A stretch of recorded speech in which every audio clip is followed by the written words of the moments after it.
Imagine you and your friends want to start a company. Someone has to search for the office. Someone has to negotiate with the landlord.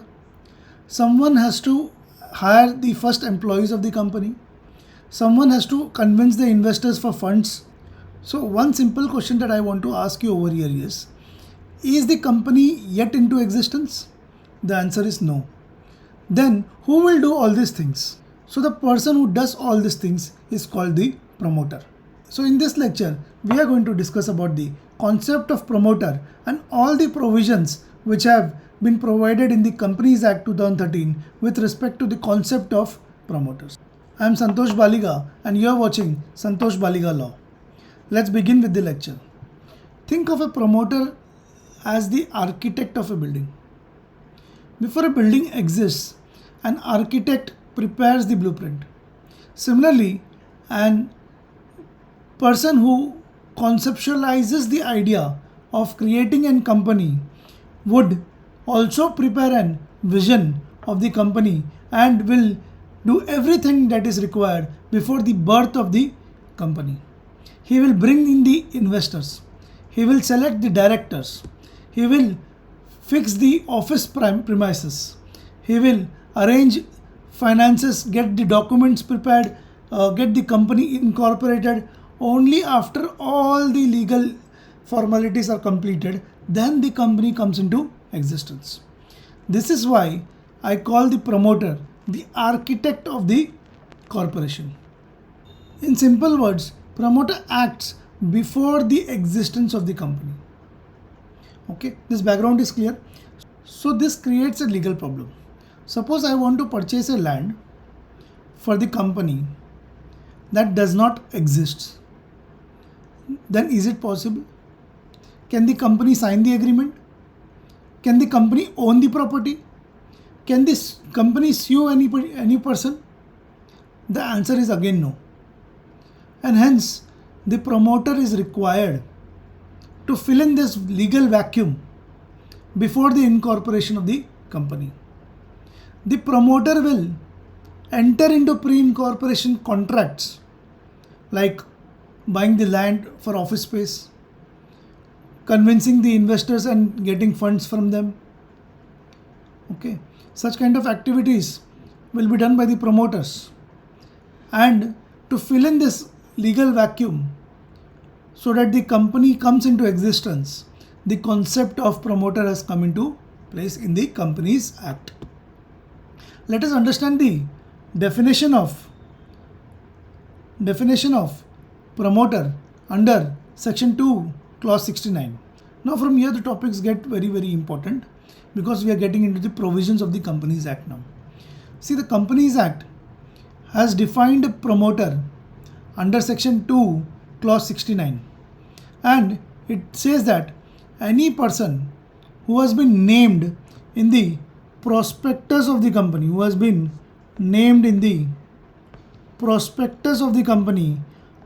or the annual return of the company, then such person will be called as the promoter. This is very straightforward, no issues in this. Second is, if any person is controlling the activities or affairs of the company, it may be direct control or indirect control. Still, such person will be called as the promoter. And I will come to the control part in a bit. But the third condition is that if any person is directing the board of directors or giving some instructions or advice to the board of directors, and the board of directors is accustomed to act upon the instructions or directions of such person, then such person will also be called as the promoter. So there are three important points that we understood. First is, if he is named in the prospectus and annual return, he will be a promoter. If he is controlling the affairs of the company directly or indirectly, then he is a promoter. And if he is directing the board of directors to act upon, and they are accustomed to act upon, then in that case he will become an promoter. You will be classified as a promoter. Now, one very, very important thing over here is that not all three conditions have to be fulfilled. Any one of these conditions, if it is fulfilled, then such person will be classified as a promoter. So a person only needs to satisfy how many? One of these pillars, one of these conditions. Okay, there are three conditions. Any one of these conditions has to be fulfilled. So this is or and or. Is it clear? That is what promote. Now there is one important exception on which there are many a times examination questions which have appeared for this concept, this particular exception. What is this exception? The condition number 3 says any person who is directing the board of directors, okay, and the board of directors are accustomed to act upon the instructions or directions of such person, then such person is also an promoter. Now say if I am a chartered accountant and I advise the company in my professional capacity, okay, in my professional capacity I am advising the company and the board of directors adopt my report and accordingly act upon, then would I be held liable as a promoter, or would I be classified as a promoter under this definition? So the law understood that there has to be protection given to professionals who advise the company and are not full-time or completely in control of the company. Then in that case, an exception was provided in section 2, clause 69, subclause C, which says that acting merely in professional capacity is not a promoter. So any person who is a chartered accountant, if he is a company secretary, if he is a CMA, if he is a lawyer, okay, or any other professional, if he is giving any advice or any instructions in professional capacity, opinion in professional capacity, then such person will not be a promoter. Okay, this part is also clear. Okay, now the next part is the control part. The second point that we had discussed, any person who is directly or indirectly controlling the affairs of the company is classified as a promoter. That was the second part, second condition that we had learned. And let us understand, or let us dissect the control part now. What the definition has clearly mentioned is that it is directly or indirectly. Okay, both are classified as promoters. So the branch 1, I would classify it as branch 1 and branch 2. So branch 1 in terms of section 2 clause 27, which is a definition of control, says that right to appoint the majority of the directors. Okay, second is right to control the management or policy decisions. This is what control is defined as. Control is defined as the right to appoint majority of directors. Okay, control is also defined as right to control the management or policy decisions. If these two things any person is able to do, then we would say that that person has control over the company. Now let us understand how this control can be there, direct and indirect. See, a direct control can be, say Mukesh Ambani owns 51% in Reliance Industries. That means he is owning majority of shares in the company, that is Reliance Industries, and hence he becomes the majority shareholder. Not just that, he also becomes the promoter because he is having control over the company, because he has more than 50% of shares in the company. So this is known as direct control. So indirect control, shareholding, owning greater than how much? 50% of the voting rights. Then such person would be called as a person who has direct control over the company and hence a promoter. See, a direct control is normally visible because the person has shareholding. So in shareholding pattern of the company,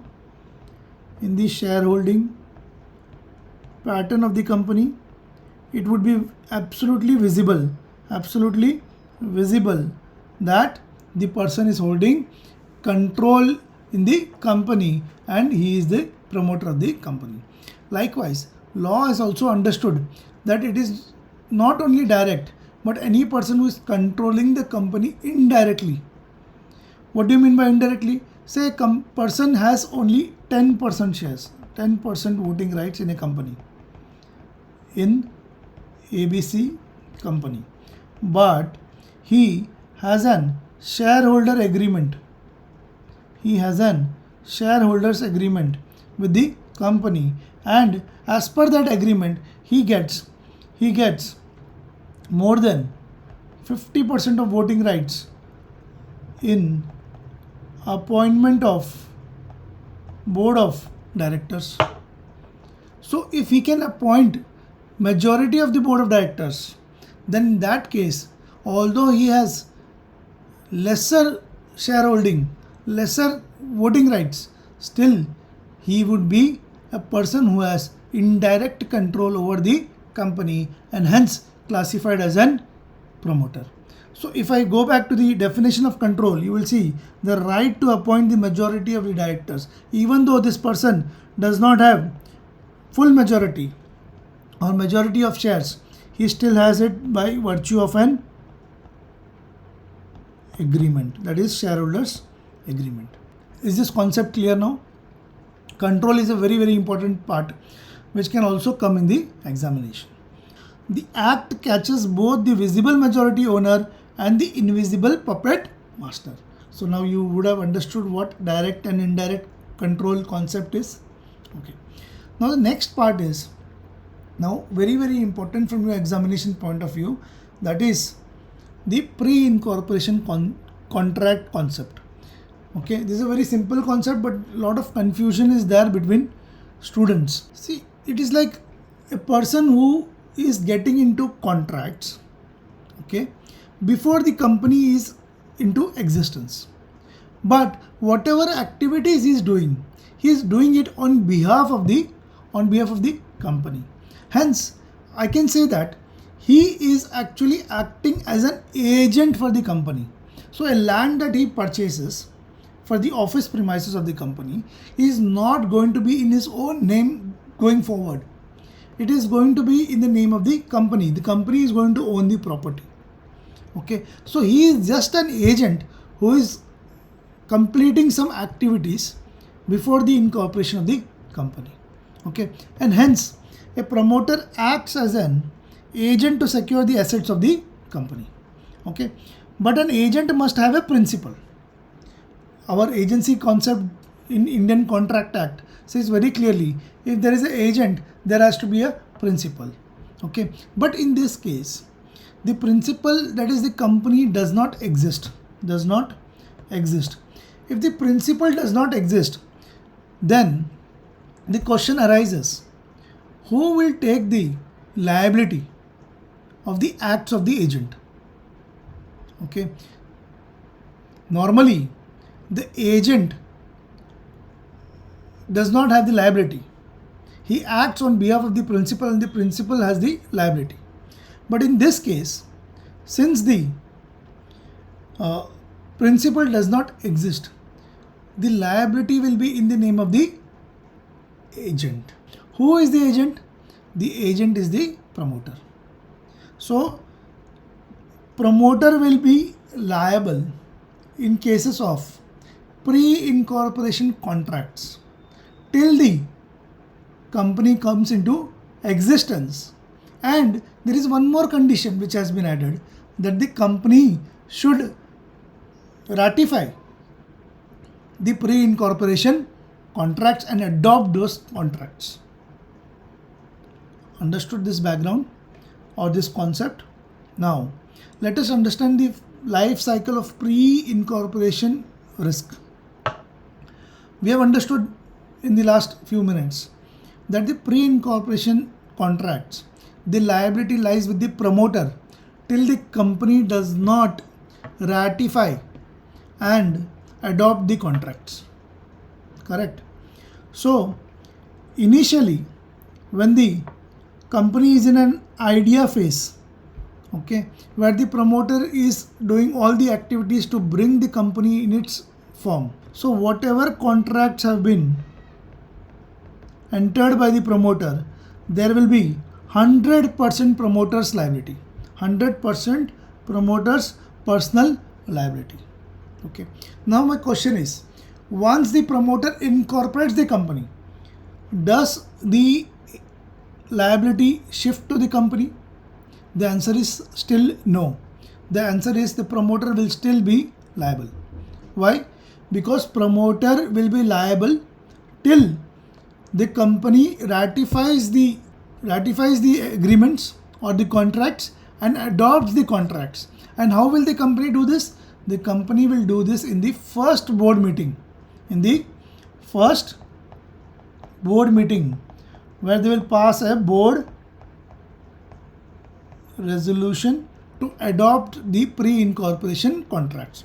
Now there are some conditions and procedure involved in this thing. I'll come to it in a bit. But have you understood this life cycle? Simply, in the idea phase, 100% promoter personal liability.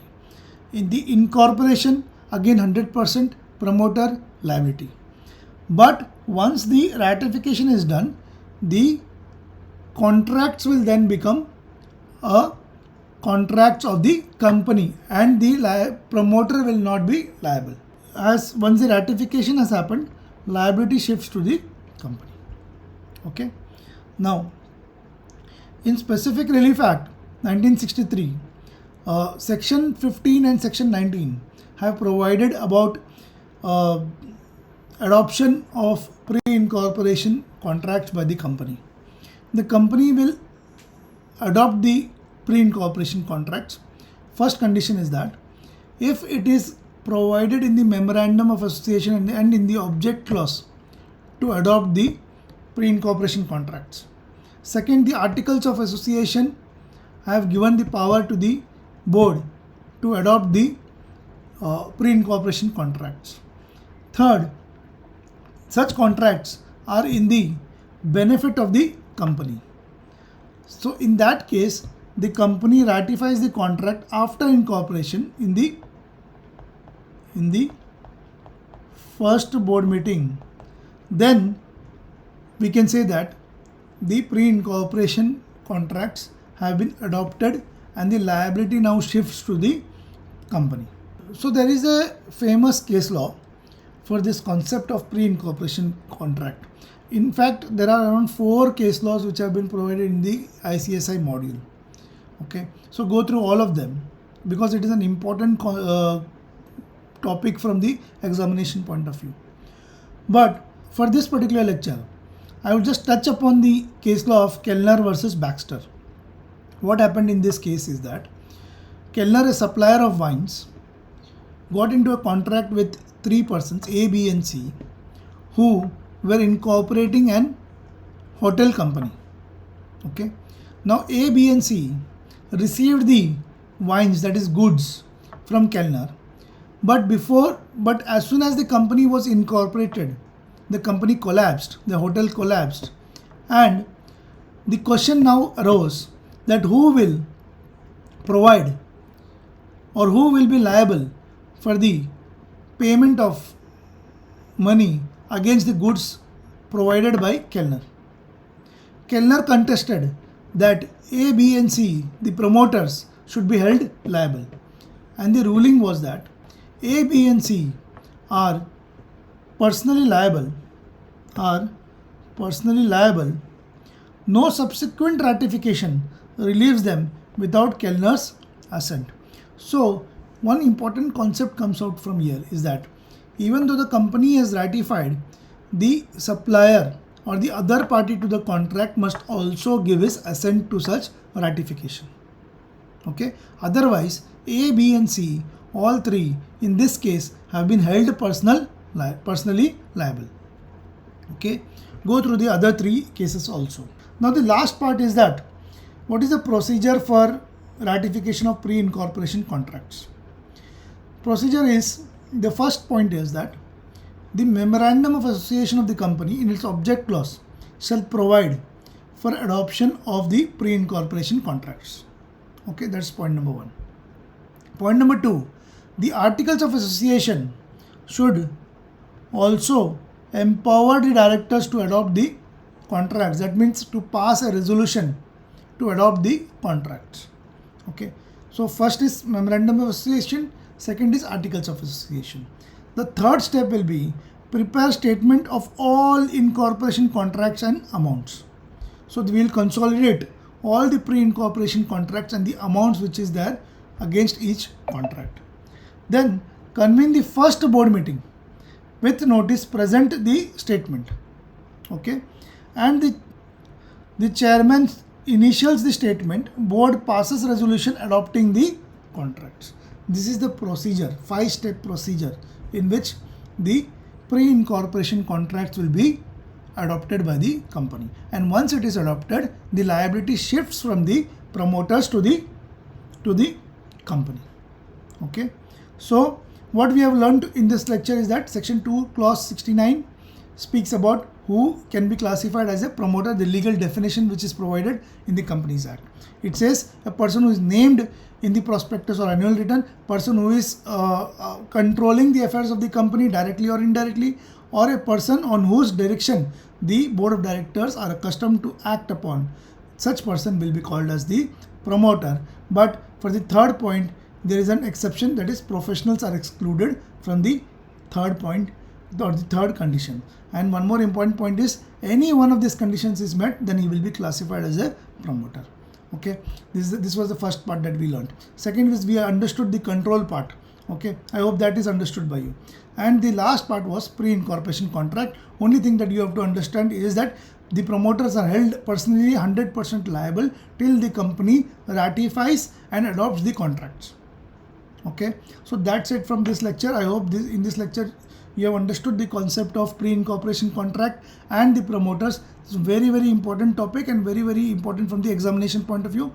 Most of the times there is at least a 5-mark question which comes on this particular topic. Okay, so that's it from me in this lecture. Let me know if you want any other topics to be covered in the comment box. Also, like the video if you have understood this concept, and share it with your friends, and subscribe to this channel